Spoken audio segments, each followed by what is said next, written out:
우리에게 주시는 하나님의 말씀, 구약성경 열왕기하 22장 오늘 12절에서 20절까지 말씀입니다. 열왕기하 22장 12절에서 20절까지 말씀입니다. 열왕기하 22장 12절에서 20절까지 말씀, 하나님의 말씀 함께 읽겠습니다.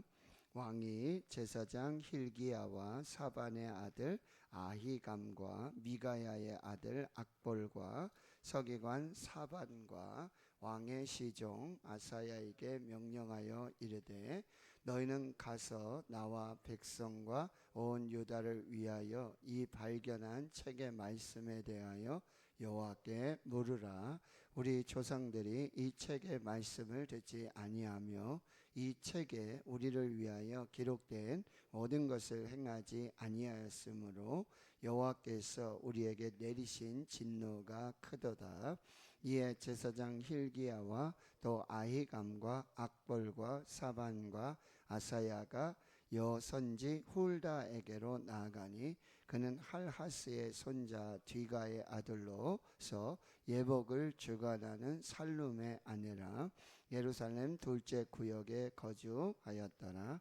그들이 그와 더불어 말하매 훌다가 그들에게 이르되, 이스라엘 하나님 여호와의 말씀이 너희는 너희를 내게 보낸 사람에게 말하기를, 여호와의 말씀이 내가 이곳과 그 주민에게 재앙을 내리되 곧 유다 왕이 읽은 책의 모든 말대로 하리니, 이는 이 백성이 나를 버리고 다른 신에게 분향하며 그들의 손의 모든 행위로 나를 경노하게 하였음이라. 그러므로 내가 이곳을 향하여 내린 진노가 꺼지지 아니하리라 하라 하셨느니라. 너희를 보내 여호와께 묻게 한 유다 왕에게는 너희가 이렇게 말하라. 이스라엘 하나님 여호와가 이같이 말씀하셨느니라. 내가 들은 말들에 대하여는 내가 이곳과 그 주민에게 대하여 빈터가 되고 저주가 되리라 한 말을 내가 듣고 마음이 부드러워져서 여호와 앞 곧 내 앞에서 겸비하여 옷을 찢고 통곡하였으므로 나도 내 말을 들었노라. 여호와가 말하였느니라. 그러므로 보라, 내가 너로 너의 조상들에게 돌아가서 평안히 묘실로 들어가게 하리니, 내가 이곳에 내리는 모든 재앙을 내 눈이 보지 못하리라 하셨느니라 하니, 사자들이 왕에게 보고하니라. 아멘. 열왕기하 22장에 8살에 왕위에 오른 요시야 왕의 이야기가 시작이 됩니다. 아버지는 여러분 아몬이었고 2년 하다가 신하들에 의해서 반역에 의해서 아버지가 죽습니다. 그리고 그 할아버지는 므낫세입니다. 유다의 최장 55년간 유다를 다스렸습니다. 경제적으로, 정치적으로, 군사적으로, 외교적으로는 아주 번영의 시간이었지만 영적으로는 이스라엘 왕 어떤 왕보다도 악하고요, 우상을 섬기고 산당을, 그 위에 조상 히스기야가 그렇게 종교개혁으로 신앙개혁으로 다 무너뜨리고 없애버렸던 그 산당들, 우상들, 그 죄악을 다시 시작했던 왕이 55년간 그렇게 행했던 왕이 므낫세 왕이었어요. 그러니까 아버지도 그렇고 할아버지도 그렇고 참 이 요시야에게 물려준 신앙의 유산이 없었어요. 8살에 어제 우리 수호가 새벽 예배 나왔는데 수호보다 더 어린 나이에 왕이 된 거예요. 그러니 얼마나 이게 너무나 힘들었겠습니까? 그런데도 요시야는 여호와 보시기에, 하나님 보시기에 정직하게, 그리고 그의 조상 다윗의 모든 길을 행했다. 이걸 도대체 누가 가르쳐 줬을까? 어떻게 알았을까? 참 이 요시야의 신앙과 믿음을 우리가 또 생각해 볼 수 있는데, 그러면서 이제 8살부터 왕이 됐지만 왕이 되고 8년째 되는, 그러니까 26살이 되어서는 이제 신앙개혁, 종교개혁을 일으키는데 이 성전의 수리를 하도록 이렇게 신앙과 믿음을 지켜나가는데, 자, 요시야가 하나님을 찾고 그리고 우상을 제거하고 성전을 다시 세우는 그런 하나님의 역사들을 이루어갈 때 하나님께서는요, 말씀을 발견하게 하시고 하나님의 말씀을 찾고 그리고 하나님의 말씀을 듣고 그 말씀에 반응을 해요. 옷을 찢고 회개하는 겸손한 마음을 가지고 하나님께 나아가게 됩니다. 자, 그래서 오늘 12절에 이 요시야 왕은요, 제사장 힐기야, 영적 지도자죠. 그리고 사반의 아들 아히감, 이 사람 누구냐면 여러분 예레미야에 보면은 이 예레미야가 옥에 갇혔을 때 예레미야를 구출해 줬던 사람이 바로 이 사반의 아들 아히감입니다. 그리고 여러분 이제 왕들의 이야기에서 이사야 왕 이렇게 하면 죄송합니다. 히스기야 왕 이야기하면은 선지자는 이사야, 왕궁의 선지자 이사야. 그 다음에 제야에는 이 미가 선지자, 소 선지자 중에 이런 사역을 했던 곳이고, 이사야가 죽고 누구에게요? 므낫세에게 톱에 켜서 순교를 당해요. 그리고 그 이후의 선지자는 누구예요? 예레미야 선지자.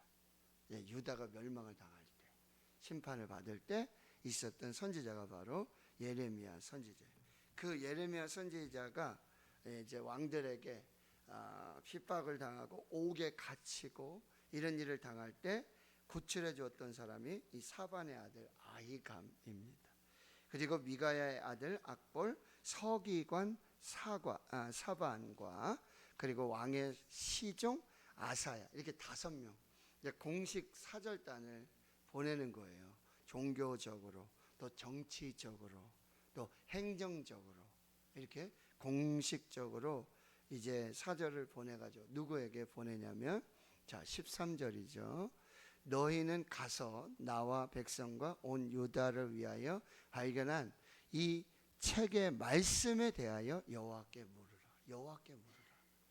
굉장히 중요한 신앙의 자세입니다. 하나님께 가서 물어라. 하나님의 말씀이 무엇인지, 하나님의 뜻이 무엇인지, 이 발견한 이 율법책의 내용들을 검증을 지금 하고 있는 그런 모습이라는 거예요. 그러면서 이제 자기가 여태까지 이게 들었던 이 율법책의 내용을 듣고 말씀을 들었을 때 자기가 이제 갖게 된, 느끼게 된 어떤 그런 이야기를 하게 되는 거죠. 자 보세요. 우리 조상들이 이 책의 말씀을 듣지 아니하며 이 책에 대하여 우리를 위하여 기록된 모든 것을 행하지 아니하였으므로 여호와께서 우리에게 내리신 진노가 크도다. 말씀을 들어보니까, 율법을 들어보니까 이 하나님께서 우리 조상들에게 분명히 말씀하신 그런 성경의 내용인데 조상들이 듣지 않은 거예요. 그리고 그렇게 행하지 않은 거예요. 그러니 하나님께서 심판을 내리셨다는 거예요. 창세기, 출애굽기, 레위기, 민수기, 신명기, 특별히 신명기 말씀을 아마 크게 감동하여 읽었던 것 같습니다. 자, 그랬더니 14절에 제사장 힐기야, 또 아히감, 악볼, 사반, 아사야가 누구에게 가느냐? 여호와께 물으러. 여기 다른 이제 성경에서는 좀 특이하게 여기 여선지 훌다에게로 나아갔다. 뭐 이사야 선지자에게로 간 것도 아니고 예레미야 선지자에게로 간 것도 아니고, 또 특별히 그때 이제 그 직책 중에 여자 선지자가 있었다라고 하는 거. 또 굉장히 아주 우리가 주목할 만한 그런 내용이에요. 여선지 훌다에게로 보내고 있는데, 이 훌다는 누구냐면 할하스의 손자 디과의 아들로서 예복을 주관하는 살룸이라는 아내, 살룸이라는 사람의 아내였다라고 하는 거예요. 왕실에 예복을 만들고 관리하고 했던, 그렇게 아주 고급 관리는 아니고 하급 관리, 살룸의 아내인 여선지 훌다에게로 이제 그 말씀의 의미를 깨닫고자 5명을 파송한 것입니다. 근데 이 사람은 예루살렘 둘째 구역에 거주하였더라. 여기 예루살렘이 이제 처음에 다윗 왕이라든지요, 그렇죠? 솔로몬 왕 때에 이제 예루살렘이 크게 이렇게 정해지게 되어지잖아요. 근데 이게 점점점 이렇게 확장되어져 가는 거예요. 대구가 처음엔 이렇게 좀 작았잖아요, 그죠? 근데 이렇게 점점점 이렇게 도시가 커지듯이 예루살렘도 이제 다윗 시대, 솔로몬의 시대를 거치면서 인구도 많아지고 하니까 이렇게 점점점 커지면서 확대된 이 둘째 구역에 살고 있었다는 거예요. 그러니까 이게 조금 이게 외곽 변두리죠. 그러다 보니 이 살룸이라는 사람, 왕실의 예복을 관리하고 그러던 사람은 이 하급 관리, 그리고 그의 아내 여선지자 훌다에게로 지금 하나님께 이 말씀의 의미를 묻고자 그렇게 나아가고 있다. 자, 여러분, 하나님을 경외하고 하나님의 말씀을 경외하는 자들은 뭐예요? 바로 하나님의 뜻을 알고자 그렇게 노력하고 애쓰게 된다라고 하는 것입니다. 이제 여러분, 나중에 보지만 이 유다가 멸망하는 이런 역사 속에서는 역시 예레미야의 선지자의 말씀이라든지 그 율법책을 이렇게 보면서 나중에는 그걸요 칼로 베어가지고 불에 태우는 왕이 있어요. 그런데 지금 요시야는 그 말씀을 붙들고 그 말씀의 의미가 무엇인지 하나님께 묻고자 지금 관리들을 파송하고 그리고 여선지자 훌다에게로 그 하나님의 뜻을 묻고 있다라고 하는 것입니다. 이게 중요해요. 하나님이 뭐라 말씀하시는지, 하나님의 뜻이 무엇인지. 그래서 시편 119편 105절에 주의 말씀은 내 발의 등이요 내 길의 빛이니이다. 여러분, 하나님의 말씀을 가까이 하고 하나님의 말씀을 붙들고 하나님의 뜻이 무엇인지 계속 묻고 기도하고 그리고 하나님의 뜻을 찾고 하나님의 말씀의 의미를 찾는 이 훈련이 필요해요. 어제도 제가 밥을 먹으면서 점심 먹으며 우리 권사님들과 이렇게 얘기하는데 한 권사님 오셔서 목사님 열왕기 하에 이 말씀 아스르도 있고 바벨론도 있고 그럼 지금 지역에 뭐 이런 이렇게 자꾸 물으시더라고요. 근데 너무 기분이 좋아요.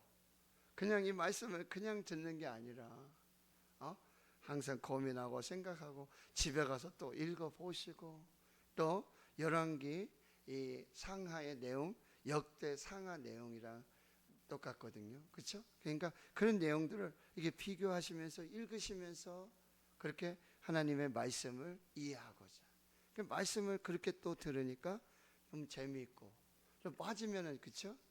연속곡 빠지면은 궁금하잖아요. 그렇죠? 그렇듯이 계속해서 하나님의 말씀을 찾는 너무 좋다. 이런 말씀들을 하시면서 되게 굉장히 마음이 따뜻해지죠. 그리고 대화가 이렇게 되니까 너무 감사한 것이죠. 이렇게 여러분 하나님을 찾고 말씀의 의미를 찾고자 계속해서 하나님께로 나아가 물어야 한다라고 하는 것입니다. 자, 그랬더니 15절에 이제 그 대답을 주는 거예요. 훌다가 그들에게 말합니다. 이스라엘 하나님 여호와의 말씀이 너희는 너희를 내게 보낸 사람에게 말하기를. 자, 여선지 훌다의 이 영적 권위가 여자지만 당시 그것은 어디에서 나오냐면 이 하나님의 말씀을 전한다는 거예요. 여기 15절에 이스라엘 하나님 여호와의 말씀을 내가 전한다는 거죠. 이스라엘 하나님 여호와의 말씀을 가지고 지금 말씀하는 거예요. 그런데 여러분 우리 시대에 요즘 시대에 많은 사람들이 이 하나님의 말씀은 뒤로 하고 자기 생각들을 얘기하는 거예요.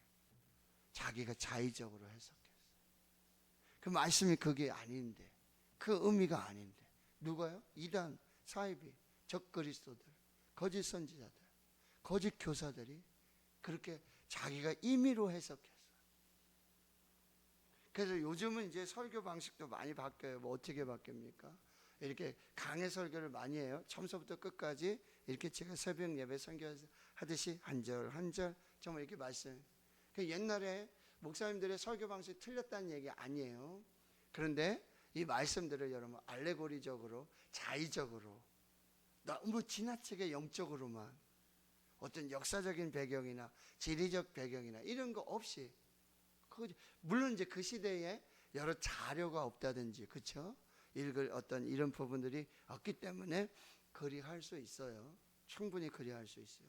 그렇지만 여러분 더 정말 원저자가 성경의 그 원래 의미와 의도와 목적이 무엇인지를 보면서 그걸 발견해서 그대로 전하는 이런 설교의 방식들이 요즘은 계속해서 이렇게 진행이 되고 있다라고 하는 거예요. 그 여선지 훌다는 그냥 자기의 이야기를 하는 게 아니라 여호와 하나님의 말씀을 그대로 해석해서 전해주고 있다라고 하는 거예요. 이게 진짜 말씀의 권위라는 거예요. 그리고 이 설교자의 권위는 하나님의 말씀을 전한다는 것에서 이미 그 권위가 이렇게 세워지게 된다라고 하는 거죠. 자, 그래서 16절에 이분이 여선지 훌다가 한 이야기는 어떤 말씀인지 보세요. 16절 여호와의 말씀이, 계속해서 지금 하나님의 말씀을 지금 해석해서 전하는 건데요. 내가 누굽니까? 하나님이십니다. 여호와 하나님이 이 곳, 누가 어디예요? 예루살렘이죠. 유다의 예루살렘과 그 주민에게 재앙을 내리되, 여러분 심판을 선포하고 있어요. 지금 왕이 보냈잖아요. 그러면 여러분 선지자들이, 거짓 선지자, 악한 선지자들 우리가 계속해서 봤잖아요. 그렇죠? 그러면 뭐예요? 왕의 입맛에 맞도록, 비위에 맞도록 그 말씀을 해석해서 거짓으로 얘기해주는 많은 선지자들이 있잖아요. 있었단 말이죠.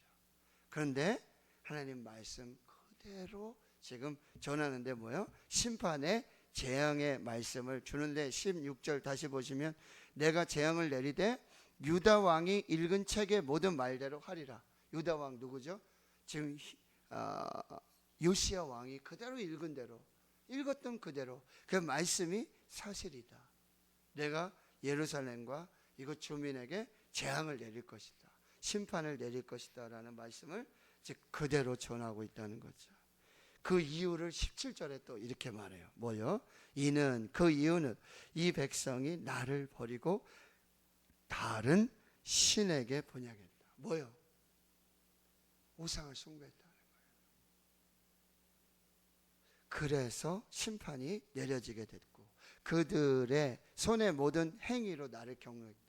이 종교적으로 신앙적으로도 우상을 섬기며, 그리고 그게 안 되니까 뭐예요? 윤리적으로 도덕적으로 계속해서 타락한 그런 삶을 살게 된다라고 해요. 그래서 하나님을 경노하게 했다라고 하는 거죠. 17절 하반절에 보니까 그러므로 내가 이 곳을 향하여 내린 진노가 꺼지지 아니하리라 하셨느니라. 이 심판이 결국 중단 없이 말씀대로 그대로 이 예루살렘과 그 주민에게 이루어지게 될 것이다. 요시야 왕이 읽은 그대로, 그 말씀대로, 원인은 뭐예요? 우상을 숭배하고 하나님을 버리고, 그리고 그 손으로 악한 일들을 했기 때문에 하나님의 진노로 말미암아 바로 이 예루살렘과 이 백성들이 심판을 받을 것이다 라고 말씀하는 거죠. 그리고요 18절에는 이제 요시야 왕에게 특별히 이 말씀을 해석을 해주고 있어요. 너희를 보내 여호와께 묻게 한 유다 왕에게는 너희가 이렇게 말하라. 뭐라고요? 이스라엘 하나님 여호와가 이같이 말씀하셨느니라. 내가 들은 말들에 대하여는 내가 이곳과 그 주민에 대하여 비인터가 되고 저주가 되리라 한 말을 내가 듣고 마음이 부드러워져서 여호와 곧 내 앞에서 겸비하여 옷을 찢고 통곡하였으므로 나도 내 말을 들었노라. 여호와가 말하였느니라. 아멘. 자, 요시야 왕은 근데 이 심판과 저주의 말을, 하나님의 말씀을 듣고, 여러분 이 말씀을 듣고 그 다음에 이 말씀을 받는 이 믿음과 신앙의 자세가 중요하다는 거죠. 요시야는 어떻게 했다고요?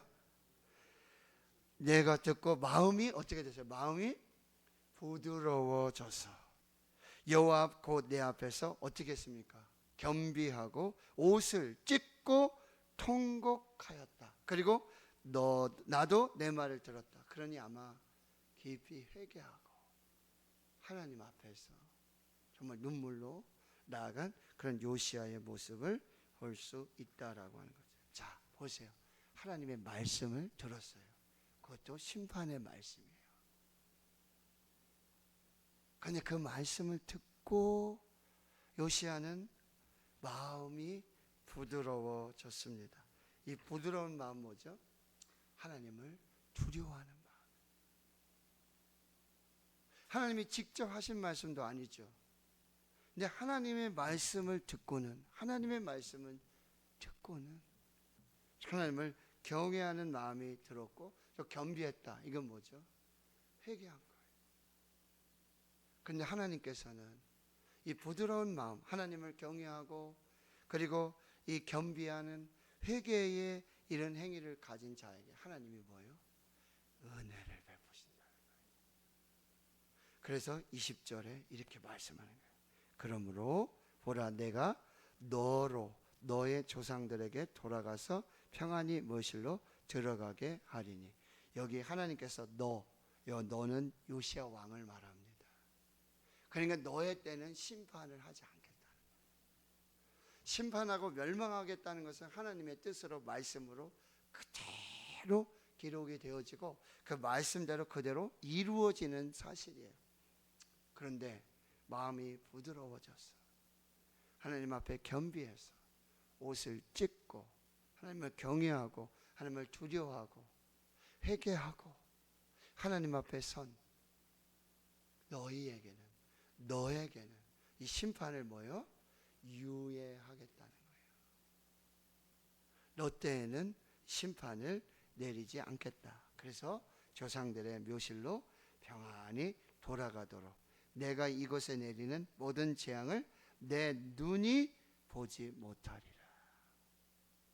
이것이 하나님의 은혜라고 한다는 거예요. 하나님은 하나님을 경외하고 하나님을 두려워하고 겸손히 회개하는 이 눈물의 회개를 들어주시고 그리고 하나님의 뜻을 유행하시며 하나님의 구원과 은혜를 이루어 가신다라고 하는 것. 자, 오늘 두 가지예요. 하나님의 말씀을 듣고 하나님의 뜻이 무엇인지 계속해서 하나님께 묻고 기도하고 그리고 하나님의 말씀이 심판과 재앙의 말씀일 수 있어요. 그때 여러분 마음을 부드럽게 하고 하나님을 경외하고 그리고 하나님 앞에 겸비해서 회개하여 하나님 앞에 나아갈 때 하나님께서는 그 믿음을 보시고 하나님의 은혜와 구원의 역사를 이루어 주신다라고 하는 것. 하나님 앞에서 오늘도 이 말씀 붙들고 겸손하게. 그래서 여러분 역대하 너무나 유명한 말씀이죠. 7장 14절에 내 이름으로 일컫는 내 백성이 그들의 악한 길에서 떠나 스스로 낮추고 기도하여 내 얼굴을 찾으며 내가 하늘에서 듣고 그들의 죄를 사하고 그들의 땅을 고칠지라. 하나님의 말씀 붙들고 오늘도 하나님 앞에 겸손하게 또 회개하며 하나님의 뜻을 이루어갈 때 우리에게 구원과 생명의 은혜를 주시는 하나님의 역사를 볼 수 있기를 주의 이름으로 축원합니다. 아멘.